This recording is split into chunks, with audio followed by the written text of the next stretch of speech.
오신 분들을 환영하고 축복하는 시간을 갖고자 합니다. 우리 좌우 앞뒤를 향해서 우리가 믿음으로 고백하는 시간입니다. 하나님이 형제님과 자매님과 함께 하십니다라고 하는 놀라운 축복을 선포하겠습니다. 앞뒤좌우로 네 분에게 그렇게 함께 인사 먼저 하겠습니다. 하나님이 함께 하십니다. 하나님 당신과 함께 하십니다. 하나님 당신과 함께 하십니다. 하나님 지켜주십니다. 하나님 인도하십니다. 자, 우리 그 마음을 담아서 오신 분들을 환영하고 축복하는 시간을 갖습니다. 좌우를 돌아보면서 축복하겠습니다. 사랑해요. 자, 눈과 눈을 마주치면서 축복하십시다. 잘 오셨습니다. 축복합니다. 잘 오셨습니다. 네, 앞으로 나오셔도 됩니다. 네. 당신의 마음에 예쁜 사랑으로 사랑을 드려요. 다시 한번 방금 전 인사 못한 분을 향해서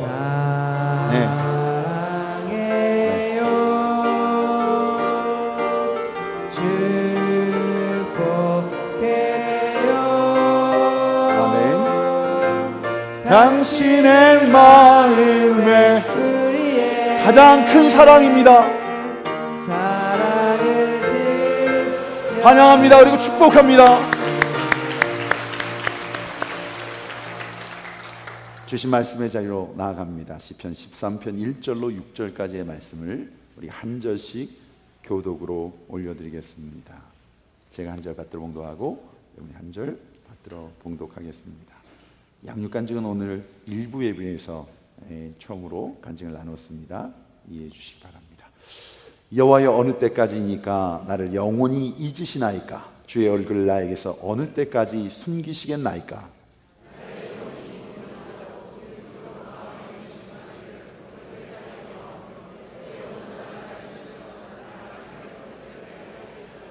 여호와 내 하나님이여, 나를 생각하사 응답하시고 나의 눈을 밝히소서. 두렵건대 내가 사망에 잠을 잘까 하오며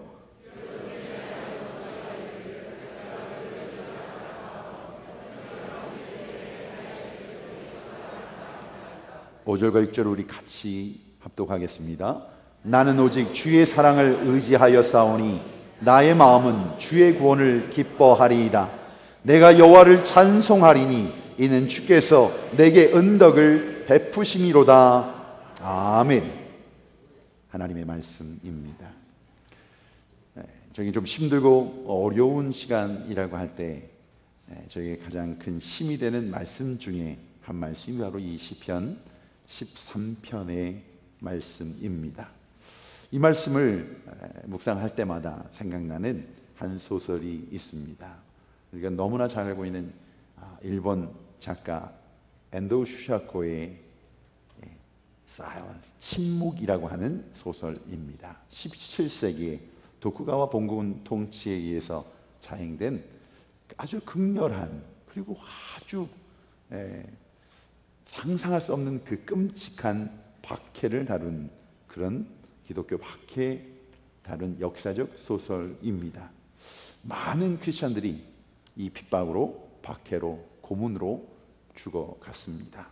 그들은 그 고문 앞에서 자신의 신앙을 지키기 위해 정말 초기와 같이 그 생명들을 던지며 순교당했습니다.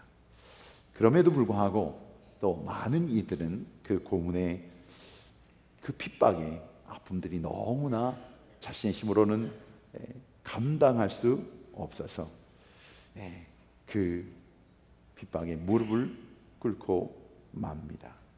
포르투갈의 젊은 신부입니다. 로드리고도 바로 이러한 핍박 앞에 서게 됩니다. 그리고 자신도 그 핍박 앞에서 고민하게 됩니다.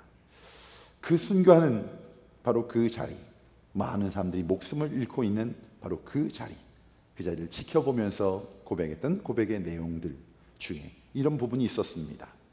전도를 받은 두 농부가 끝까지 신앙의 절개를 지키다가 순교를 당하는 장면입니다. 그 두 농부는 동네 사람들이 보는 그 앞에서 파도가 밀려오는 바닷가 위에 세워진 나무 십자가 위에 묶임을 당합니다. 그리고 밤에 밀물이 되어 바닷물이 가득 밀려오고 두 농부의 목까지 바다에 잠기게 됩니다. 날씨는 춥고 눈과 비까지 섞여 내리는 겨울 바다입니다. 아침이 되어서 조수가 밀려간 뒤에 바닷가에 두 농부가 묶여있는 나무 십자가가 덩그러니 쓸쓸하게 이렇게 서 있었습니다. 두 농부는 아직도 그 생명이 붙어 있었습니다. 신음소리가 들려옵니다. 오후가 됩니다. 또다시 조수가 조금씩 밀려 들어오면서 바다는 검고 차디찬 빛을 더해 가고 있습니다. 십자가는 시야에서 그 속에 점점 사라져 갑니다. 어둠 속에 잠기는 것이 아니라 파도로 인해 잠겨가기 시작합니다. 그것이 다였습니다. 모든 것이 그렇게 끝나버린 겁니다. 그 두 농부는 그렇게 쓸쓸하고 외롭게 그리고 고통스럽게 죽어갔습니다. 그들이 믿음의 정절을 지키기 위해서 그랬던 겁니다. 십자가에 달린 채 수장되어서 순교를 한 겁니다. 그들의 목숨을 던진 순교가 있었지만 그러나 아무것도 변하지 않았습니다. 바다는 두 순교자를 통째로 삼켜버렸지만 그러나 아무 소리도 아무 변화도 일어나지 않는 침묵만이 바로 그 바다를 지키고 있었습니다.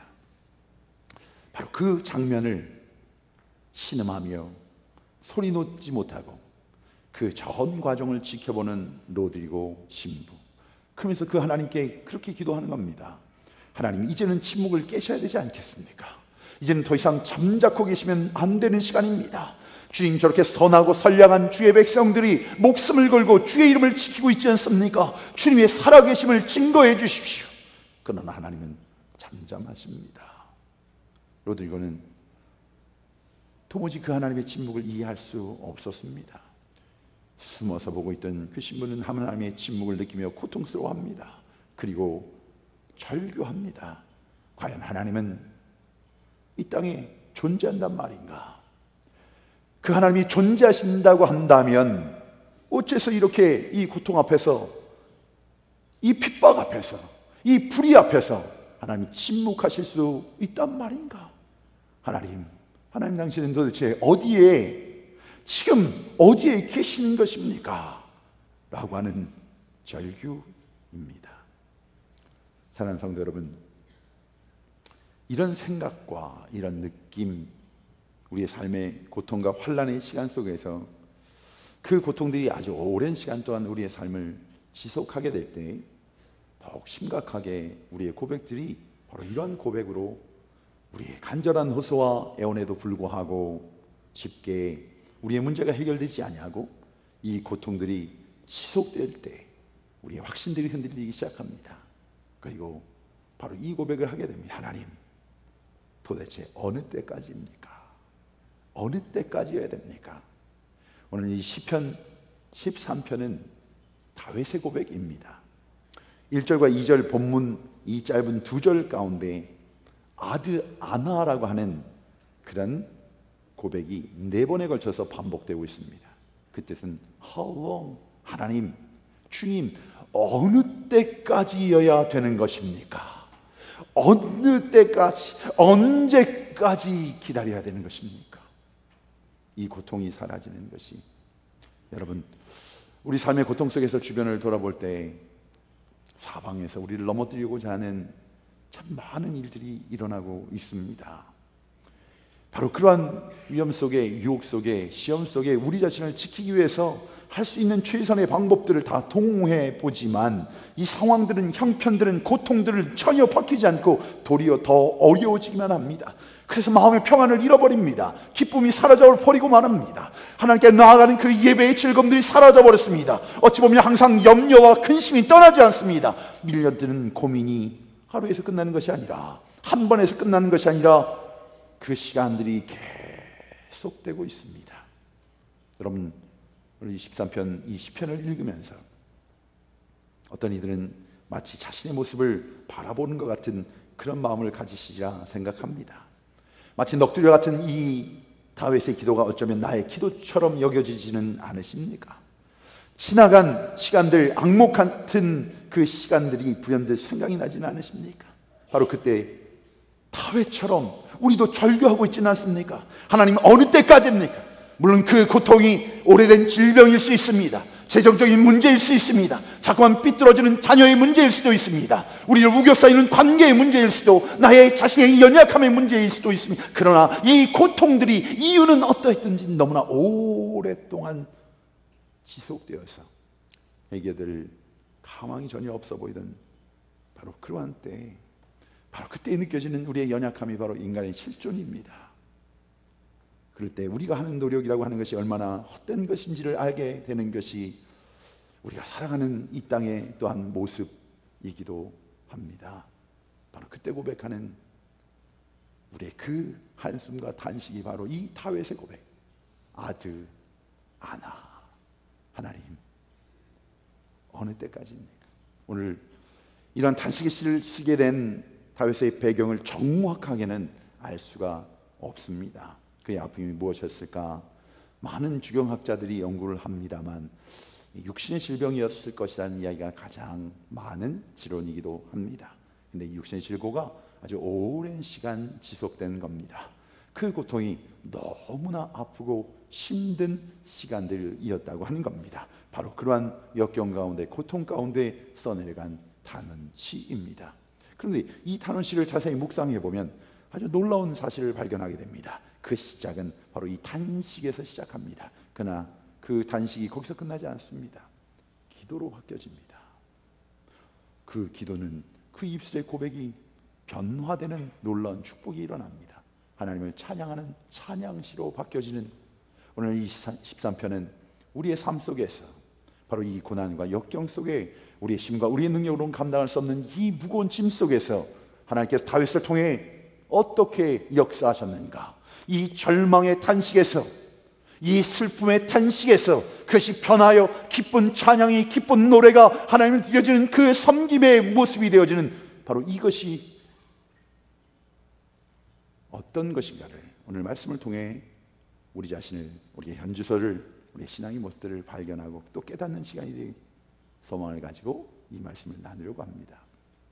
1절과 2절의 말씀, 언제까지입니까? 라고 하는 1절과 2절에 이 반복되어지는 네 번의 반복, 고통 가운데 신음하는 신음의 목소리입니다. 하나님, 언제까지 나를 잊으시렵니까?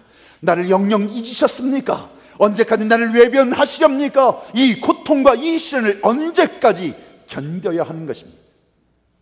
하나님, 고통의 시간이 하루 정도라면 견딜 수 있습니다. 혹 며칠 정도라면 참을 수 있습니다. 한 주간, 혹 그래요, 그러려면 인내할 수도 있겠습니다. 그러나 연약한 우리의 인생들이 삶의 환난과 고통과 질병이 몇 주간을 지속되고 몇 달을, 아니면 때로는 그 몇 년이 지속될 수 없는, 참으로 견딜 수 없는 이 지경이 되어서 이런 단식이 나오지 않을 수가 없었습니다. 다윗은 지금 오랜 고통 가운데, 그 오랜 이 고통 가운데 연약해졌습니다.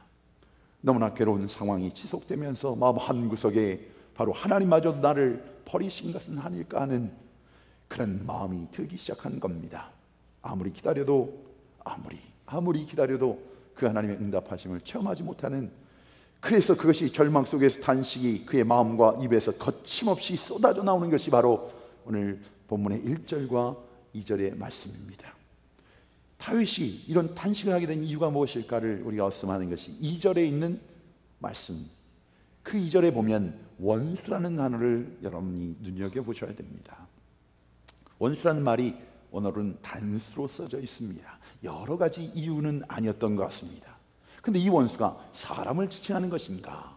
근데 3절로 이어지는 말씀을 보면 그가 사망의 잠을 자기가 두려워하고 있는 것으로 미뤄 볼 때 죽음을 이야기하고 있는 겁니다. 사망에 대한 바로 그 원수는 바로 이 죽음을 뜻하는 것입니다. 그렇다면 병상에서 오래 장기간 병과 씨름을 하고 있다는 그런 이론, 그런 결론이 이 말씀을 해석하는 가장 베스트가 되지 않을까 생각해 봅니다. 시편 여러 곳을 보면 이 다윗이 자신의 병에 대한 부분을 하나님께 기도하는 부분들을 발견하게 됩니다. 시편 39편 13절에 보면 주는 나를 용서하셔서 내가 떠나 없어지기 전에 이 사망의 음침함이 나를 덮기 전에 나의 건강을 회복시켜 주옵소서라고 하는 고백을 하게 됩니다. 건강이 회복되기를 간절히 소원했던 것입니다. 여러분, 우리에게도 이 신체의 질병을 알아보신 분들, 몇 주, 몇 달을 그 신체의 육체의 고통이 있었던 분들은 아마 이 고백을 이해하시는데 많이 이해가 동감이 되시라고 생각이 됩니다. 다윗은 지금 자신에게 죽음의 세력이 점점 다가오고 있는데 하나님은 오히려 더 멀리 계시는 듯하고 자신의 기도에 대해 하나님께서 고개를 돌리고 계신 것 같은 무서운 그 느낌 속에, 그 외로움 속에, 그 고독함 속에 탄식할 수밖에 없었던 것입니다. 여러분, 오늘 1, 2절의 말씀 속에 먼저 우리가 확인하고 싶은 것이 있습니다. 정말 그런 하나님이십니까? 정말로 하나님은 자녀의 아픔을, 그 고통을 외면하시는 그런 하나님이십니까? 하나님께서 당신의 자녀들이 혹독한 환난과 고통과 핍박 가운데 있는데도 고개를 돌리고 모른 채 하거나 우리 아픔을 무감각하게 멀리서 조소하며 구경만 하시는 그런 하나님이십니까? 아닙니다. 아니오시다. 절대로 그렇지 않습니다. 성경 어디를 보아도 그런 하나님의 모습은 찾을 수가 없습니다. 오히려 하나님의 말씀은 우리를 향해서 언제나 우리를 눈동자같이 살피신다고 말씀하고 있습니다. 졸지도 않고 주무시도 않고 우리를 보호하시는 분이라고 표현하고 있습니다. 신명기 32장 10절에 보니까 하나님께서 자기 백성을 자기 눈동자같이 지키신다고 말씀하고 계십니다. 너무나 귀한 말씀입니다. 자신의 눈동자처럼 지키시는 그 하나님이 우리를 인도하시고 보호하시는 하나님이라고 선포하고 있습니다. 마태복음 10장 30절에는 그 하나님께서 우리의 머리털까지도 세시는 하나님. 여러분, 나보다 더 나를 사랑하시는 하나님, 우리를 지으신 그 하나님이 우리의 모든 것을 아시고 우리의 모든 것을, 모든 필요를 채우시는 분이라는 고백입니다.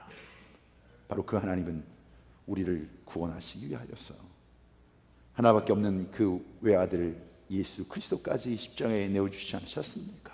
그렇다면 이런 하나님께서 어찌 우리를 잊고 계실 수 있습니까? 어떻게 우리를 보지 않고 계신단 말입니까?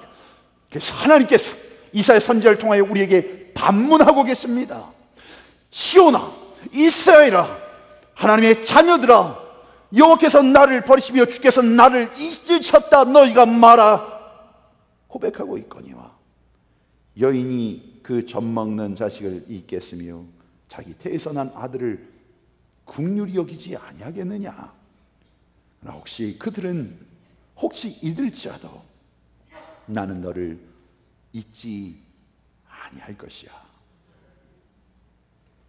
여러분, 혹 우리는 인간의 연약함 속에 자녀를 잃어버릴 수도 있습니다. 기억하지 못할 수도 있습니다. 그러나 절대적인 그 하나님은 우리를 버리지, 잊으시지, 그 약속을 지키시지 않은 신실하신, 그 약속을 지키시는 신실하신 하나님이라고 우리에게 선포하고 계시는 것입니다.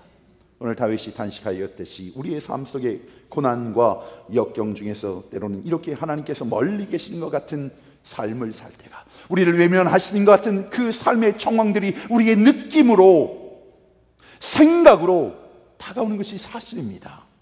마치 하나님께서 내 기도를 듣지 않으시는 것 같은 느낌이 들 때가 있는 것이 사실이라고 하는 겁니다.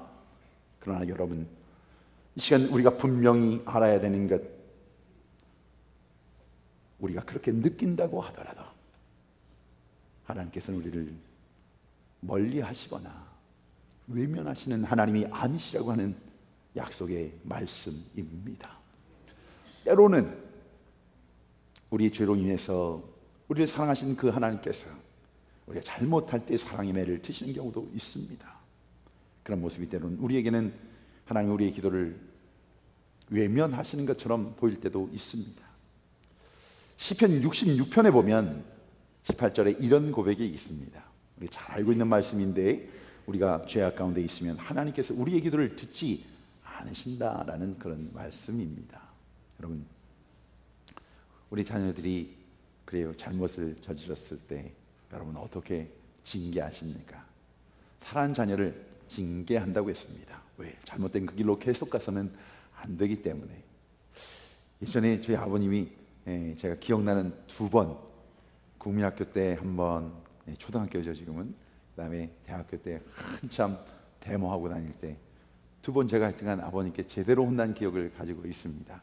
국민학교 초등학교 때 그때 통행금지가 있는데도 불구하고 방학이니까 그렇게 열심히 밖에서 놀고, 저희가 살았던 천호동이라고 하는 동네는 꼭 여러분이 달동네 생각하시면 됩니다. 아주 구불구불한 데다가 틈새가 한 요만큼 되는 길, 그게 우리 어린이들한테는 얼마나 귀한 틈새 길입니까? 다방구 아십니까? 술래잡기 아십니까?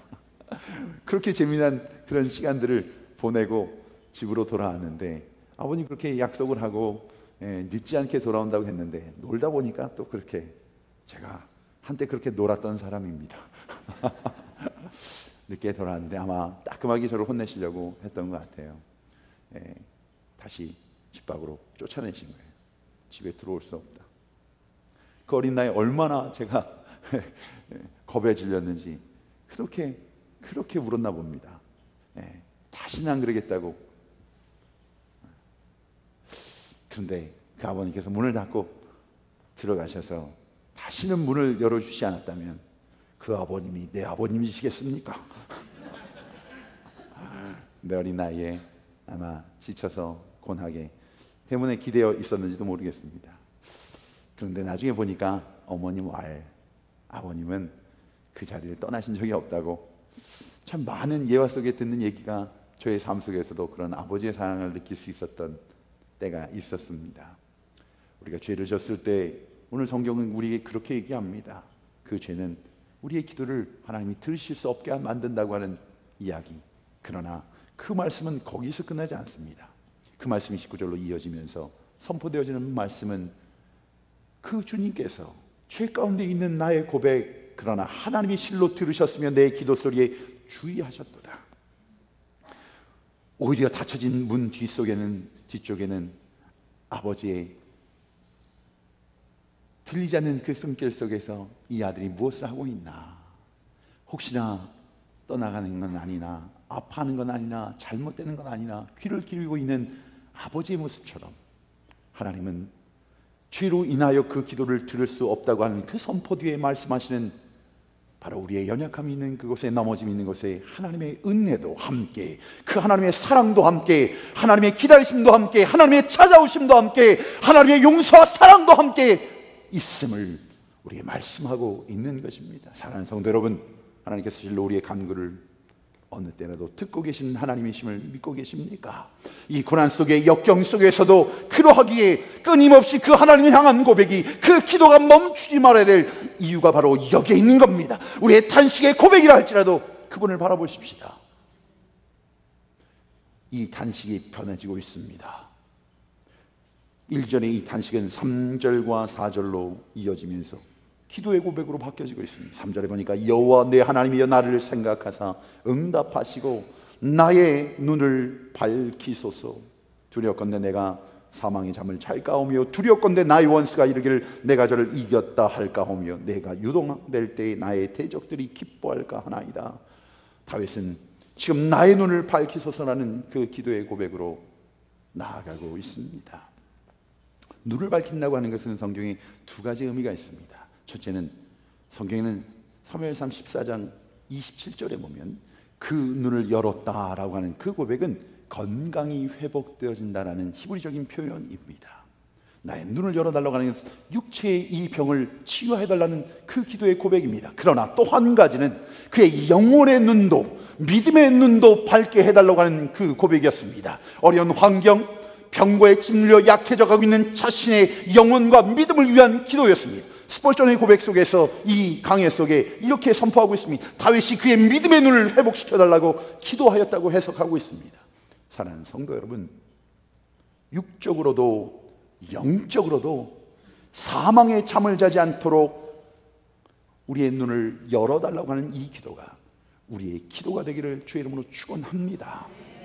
다윗은 이 두려움, 그 두려움의 이유를 사망의 잠, 죽음의 잠이라고 그렇게 고백합니다. 여러분, 마귀는 우리를 하나님에서 멀어지는 우리의 삶의 모습들을 보면서 기뻐합니다. 즐거워합니다. 전도를 할 때, 복음을 증거할 때 가장 큰 장애는 다른 것이 아닙니다. 우리의 삶이 장애가 됩니다. 복음을 전한 자의 삶의 모습, 복음을 전한 자의 성품과 인격, 성품, 그들이 가장 많이 얘기하는 것이 무엇입니까? 네가 전하는 그 예수를 믿으라고 하면서 왜 너는 그 모양 그 꼴로 사느냐? 네가 말하는 그 예수를 믿으면, 네가 말하는 그 행복이 네가 사는 행복, 그 행복이라면 나는 원하지 않는다고 합니다. 왜요? 내가 뿌렸던 씨앗들입니다. 힘들고 어려우면 세상보다 더한 불평을 얘기합니다. 원망을 얘기합니다. 관계 문제만 있으면 세상 사람보다 더하게 악한 말을 선포합니다. 저주합니다. 그런 모습을 보았던 형제와 자매들이 이 복음을 전할 때 우리에게 하는 말입니다. 너나 잘 믿어라. 우리가 추구하는 행복이 겨우 이것입니까? 사업이 잘 되어지는 것, 남들보다 더 갖게 되는 것, 남들보다 더 높은 위치에 가는 것, 우리의 자녀들이 좀 더 좋은 대학에 가는 것, 그것이 하나님의 누려야 될 행복입니까? 그것이 이 땅에 우리가 추구하는 복음의 열매입니까? 그것이 다인 것처럼 사는 우리의 모습 때문에 하나님의 영광이 가려진다면 이것은 참으로 슬픈 일이 아닐 수 없습니다.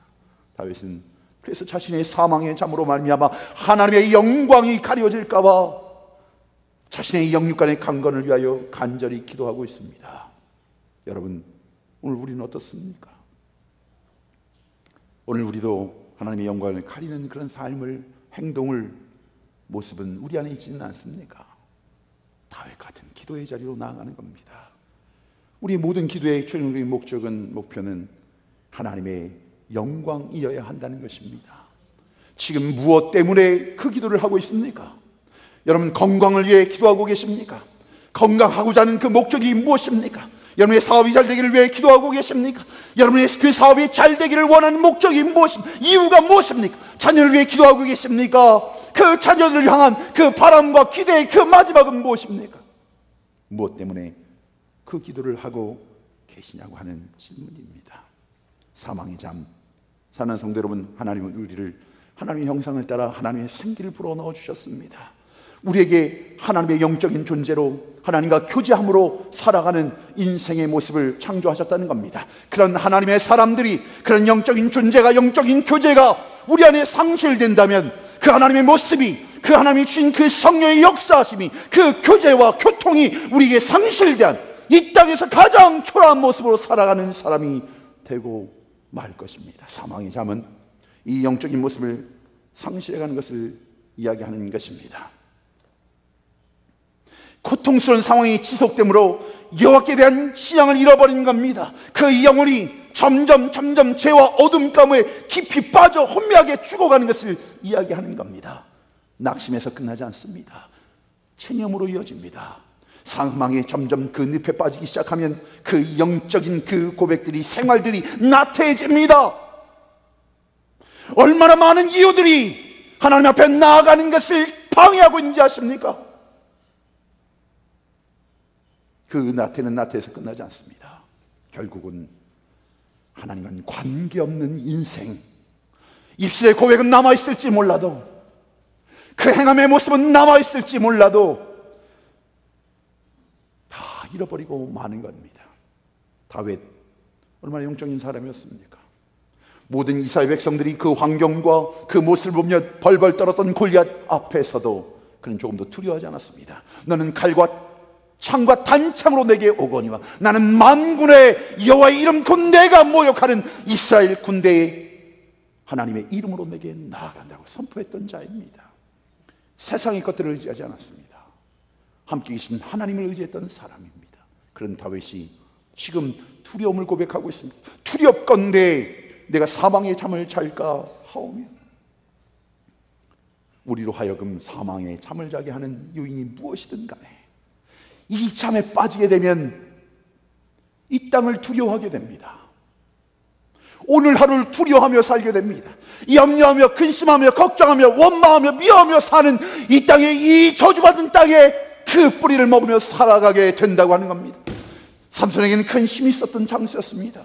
하지만 삼손이 여인으로 인하여 사망의 잠에 빠진 후에 가장 비참한 존재로 전락하게 됩니다. 아무리 훌륭한 조건을 갖춰 있다 해도, 능력을 가졌다 해도, 물질을 가졌다 해도 이 사망의 잠에 빠져들면 다 잃어버리게 된다고 하는 것입니다. 초라한 인생. 두렵건대 나의 원수가 이르기를 내가 저를 이기었다 할까오며 내가 요동될 때 나의 대적들이 기뻐할까 하나이다. 이 사망의 잠에 빠질 때 가장 기뻐하는 바로 그 존재가 누구입니까? 그 원수가 누구입니까? 사단입니다. 마귀입니다. 악한 영이요 어두운 영입니다. 우리가 영적인 모습을 상실하면, 우리의 맛을 잃어버리면 맛을 잃어버린 소금과 같이 되어버립니다. 아무 쓸모없는 존재가 되어 버려지게 됩니다. 지나가는 모든 이들에게 밟히는 비참한 모습이 되고 마는 겁니다. 경건의 모양은 있을지 몰라도 경건의 능력이 사라져버린 크리스천들, 하나님의 자녀들, 그것이 다윗에게서 가장 큰 두려움이었던 겁니다. 사랑하는 성도 여러분, 이제 이 다윗의 기도는 기도에서 끝나지 않습니다. 하나님께 드려진 그 기도에 하나님이 반응하십니다. 응답하십니다.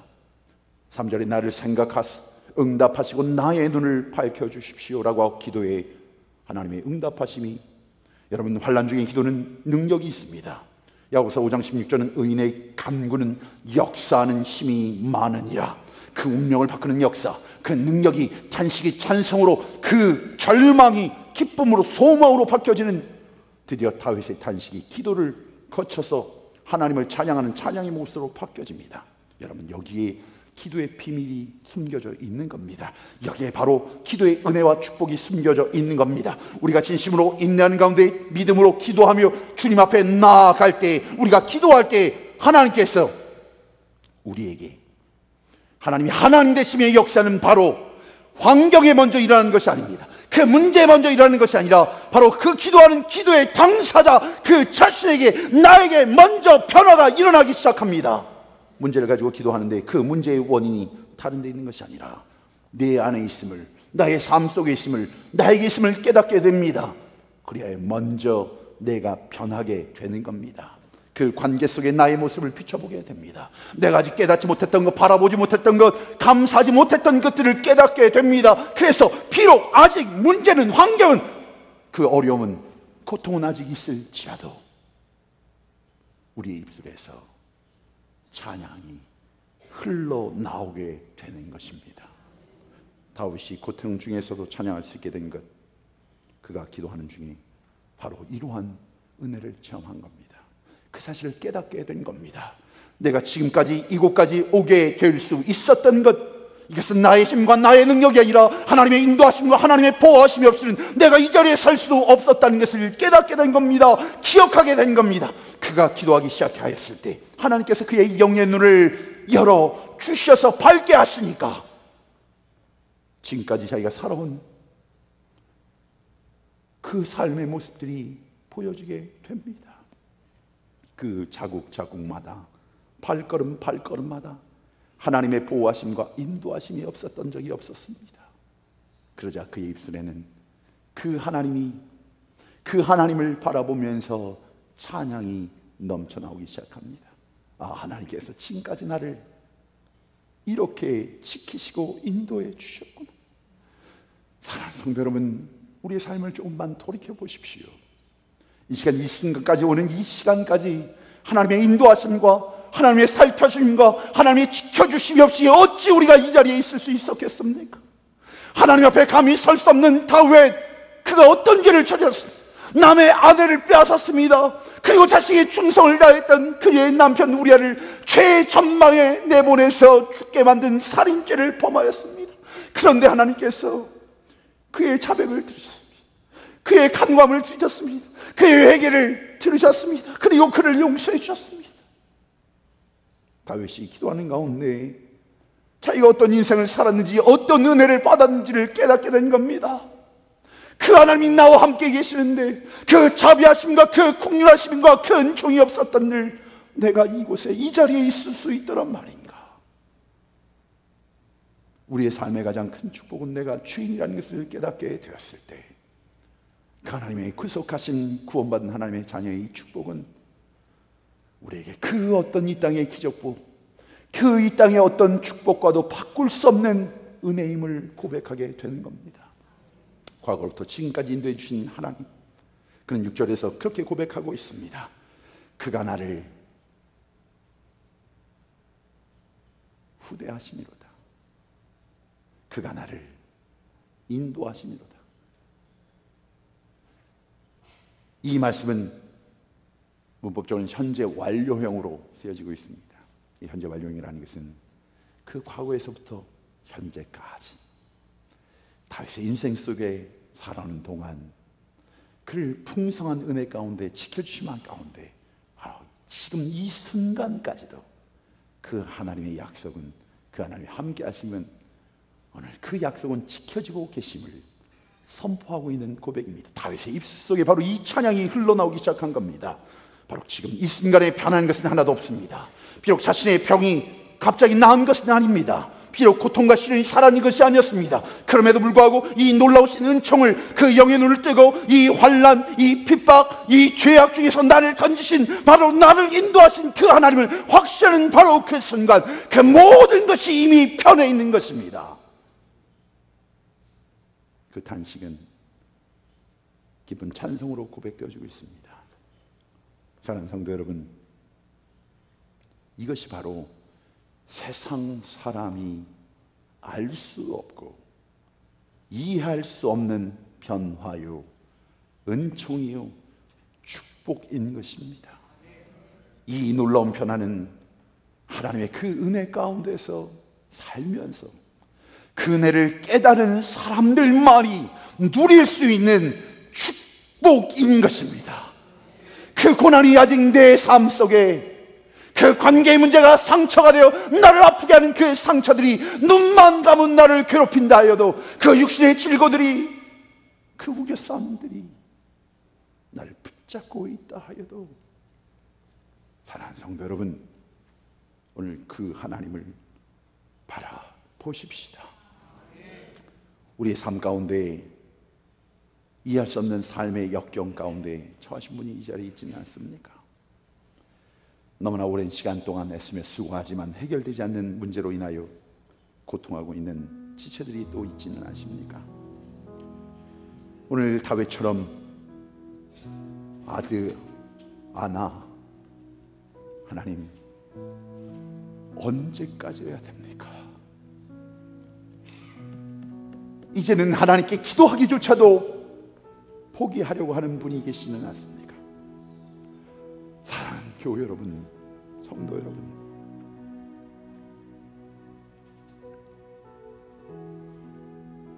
지금 바로 이 순간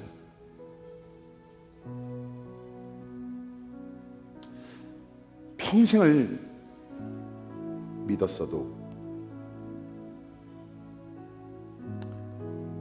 하나님은 우리의 머리로, 이 감정으로 이해할 수 없습니다. 도저히 이해할 수 없을지 모르겠습니다. 하나님 계신다면 세상에 어떻게 이런 일이, 나의 삶 속에 어떻게 이런 일들이, 그러나 바로 지금 이 순간이 하나님께서 우리와 함께 계시고 계시는 순간이라는 것을 기억할 수 있는, 바라볼 수 있는 영의 눈이 열려지기를 주의 이름으로 축원합니다. 서두에 말씀드린 침묵이라는 책의 결론에는 하나님과 이 로드리고의 대화가 장면이 나옵니다. 신부의 고백처럼, 주님, 왜 주님은 침묵하고 계십니까? 원망하며 절규하며 부르짖습니다. 주님 그에게 말씀하십니다. 아들아, 나는 침묵하고 있는 것이 아니란다. 다만 너희와 그 아픔의 현장 속에, 고통의 현장 속에 너와 함께 박해당하는 그 자리에 죽어가는 그 신음소리와 함께 나도 너희와 함께 있느니라. 여러분, 많이 힘드십니까? 그렇다면 이전에는 지금보다 더 힘들었던 때는 없으셨습니까? 그때는 어떻게 그 문제를 해결하셨습니까? 여러분 혼자의 힘으로 해결하셨습니까? 오늘 여러분들을 향해 믿음을 선포합니다. 세상을 보고, 환경을 보고, 형편을 보고 낙심한 자들이요, 이 시간 우리를 구원하신 그 십자가의 사랑, 은혜, 약속, 말씀, 바로 그 주님을 바라보고 일어나십시오. 그 자리는 우리가 있어야 될 자리가 아닙니다. 탄식의 그 자리, 원망의 그 자리, 미움의 자리, 그 저주의 자리가 피값으로 사신 하나님의 자녀들이 있어야 될 자리가 아닙니다. 주님을 바라보십시오. 그 기도의 자리는 우리의 영혼의 눈이 열려지는 자리입니다. 허공을 치는 것 같지만 그 기도는 바로 나 자신을, 그 하나님과의 교제를, 그 영혼의 눈을, 그 입술을, 그 귀를, 그 마음을 열어주는 하나님의 능력의 통로가 될 것입니다. 믿음의 문제입니다. 믿음입니다. 주님 말씀하신 대로 믿음대로 되어집니다. 여러분, 썩을 이 땅의 삶이 다라고 생각하며 사는 인생이 되지 마십시다. 다윗의 삶, 영원한 그 하나님의 나라를 바라보았던 다윗에게 믿음대로 되었고 믿음대로 되는 역사가 있습니다. 바로 그 고백이 아드아나 하나님 어느 때까지입니까? 묻는 우리의 탄식이 오늘 이 시간 주님께 드려진 기도로, 그리고 찬양으로 바뀌어지는 놀라운 기적의 역사가 나타날 것입니다. 그 가스실에서 자신의 생명들을 바쳐야 됐던 그들, 자신이 있는 힘을 다해 지하 감옥의 벽에 손톱으로 그린 다윗의 별 밑에 그들의 고백이 새겨져 있다고 합니다. 비록 태양빛이 우리에게 비춰지지 않지만, 내게 보여지지 않지만 저기 태양이 있는 것을 믿노라. 비록 사랑이 지금 내게 느껴지지 않지만 바로 그곳에 진실된 사랑이 있는 것을 나는 믿노라. 비록 하나님께서 침묵 가운데 계시지만 나는 하나님이 살아계심을 믿노라. 하나님이 침묵하실 때 낙심하지 마십시오. 오늘 우리에게 주어진 이 삶의 현장 속에 우리에게 묻고 있습니다. 믿음이 이기는 것입니다. 믿음대로 되는 것입니다. 그 하나님이 나의 하나님이요, 나의 아버지요, 나의 창조주 하나님이심을 믿는 자들, 그들이 바로 하나님의 자녀입니다. 같이 기도하십시다.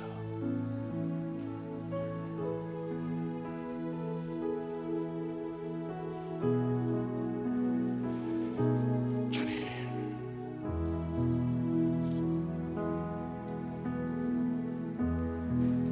하나님이 나를 버리신 것이 아니라, 하나님이 이 땅에 계시지 않는 것이 아니라, 하나님이 무능하신 것이 아니라, 하나님이 관심이 없으신 것이 아니라, 내가 이해할 수 없는 그 하나님을 믿는 믿음을 우리에게 구하신 줄 믿사오니 이 시간 하나님,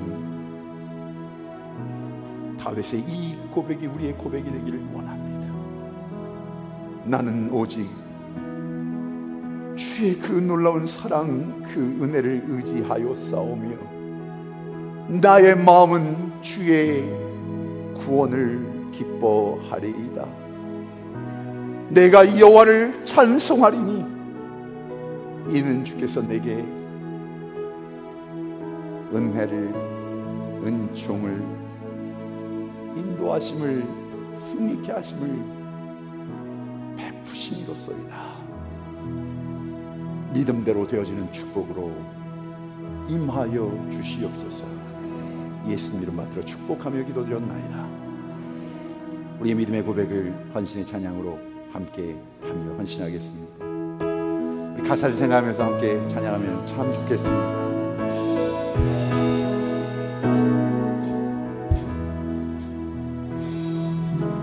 나의 등 위에서 나를 도우시는 주, 나의 인생 길에서 지치고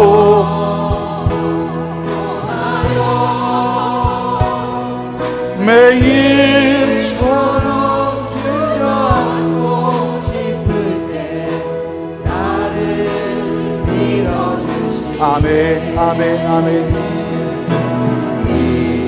일어나 걸어라 내가 새 힘을 주리니. 일어나 너 걸어라 내 너를 보니. 나의 등 뒤에서 나의 등 뒤에서 나를 보시는 평안히 길을 갈 때 보이지 않아도 지치고 고하여 넘어질 때면 다가와 손 내미시네. 일어나 걸어라 내가 새 힘을 주리니. 일어나 너 걸어라 내 너를 도. 우리 함께 일어나 찬양하십시다. 나의 등 뒤에서 나를 보시는 주. 때때로 뒤돌아보면 여전히 계신 주. 잔잔한 미소로 바라보시며 나를 대접하시네. 아멘.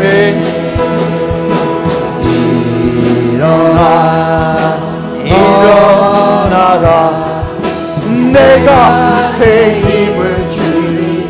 아멘. 일어나 너 걸어라 내 너를 도. 일어나 걸어라 일어나 걸어라 내가 새 힘을. 아멘 아멘 아멘.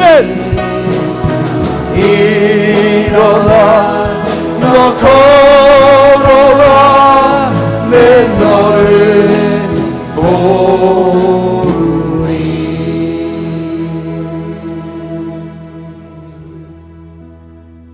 아들 아나 나의 힘으로는 견딜 수가 없었습니다. 나의 능력을 가지고는 감당할 수가 없었습니다. 하나님. 그래서 하나님 원망했습니다. 그래서 세상과 타협했습니다. 그래서 세상을 바라보며 그렇게 갈급한 마음으로 그렇게 도움을 원했는지 모르겠습니다. 넘어졌습니다. 쓰러졌습니다. 소망이 없다고 합니다. 절망입니다. 그러나 오늘 주의 말씀을 들었습니다. 나에게는 주님이 계시다는 것을 잊고 살았습니다. 주님이 나의 하나님이시라는 것을 깨닫지 못하며 살았습니다. 그 하나님이 나와 함께 계시고 나와 동행하시고 그 발걸음마다 나를 지키시는 하나님이신 일을 하나님 깨닫게 하시니 감사합니다. 그 질병은, 그 아픔은, 그 고통은 내게 무거운 짐과 같이 내게 있을지라도, 그러나 내 안에 계신 성령 하나님, 그 예수의 영이 나와 함께 계심을 깨닫게 하여 주셨사오니 이제는 두려워하지 않습니다. 이제는 원망하지 않습니다. 주님을 바라봅니다. 주님만이 나의 참 소망이심을 선포합니다. 주님, 귀한 백성들을 긍휼히 여겨 주시옵소서. 저들을 붙잡아 주시옵소서. 저들을 치료하여 주시옵소서. 회복시켜 주시옵소서. 강건케 하여 주시옵소서. 이제는 우리 주 예수 그리스도의 은혜와 하나님 아버지의 극진하신 사랑하심과 성령의 감화, 감동, 역사, 오늘 시간 우리의 마음속에 말씀하신 그 잔잔한 음성으로 내게 다가오신 성령 하나님의 놀라운 그 사랑이, 맞습니다. 하나님, 내게 아무것도 변한 것이 없지만 또 내디뎌야 될 이 발걸음이 나에게는 너무나 무겁고 두렵지만 주님, 나와 함께 계신 주님, 나와 동행하시니 그 주님이 바로 나의 목자가 되시니 내게는 부족함이 없습니다. 고백하는 주의 백성들 머리 위에 저들의 섬기는 기업과 사업과 가정과 자녀들, 학업 위에 지금 이 순간에도 이 복음을 전하기 위해 생명을 건 그 산수를 넘나드는 주의 복음의 군사들, 이 순간 주의 이름을 부르며 주님, 내 영혼을 의탁하나이다. 그 마지막 그 고백을 포기하지 않고 주님 앞에 달려가는, 믿음으로 살겠다고 고백하는 그 믿음의 승교자들 머리 위에 지금으로부터 영원토록 함께 계실지어다. 아멘. 믿음대로 될지어다.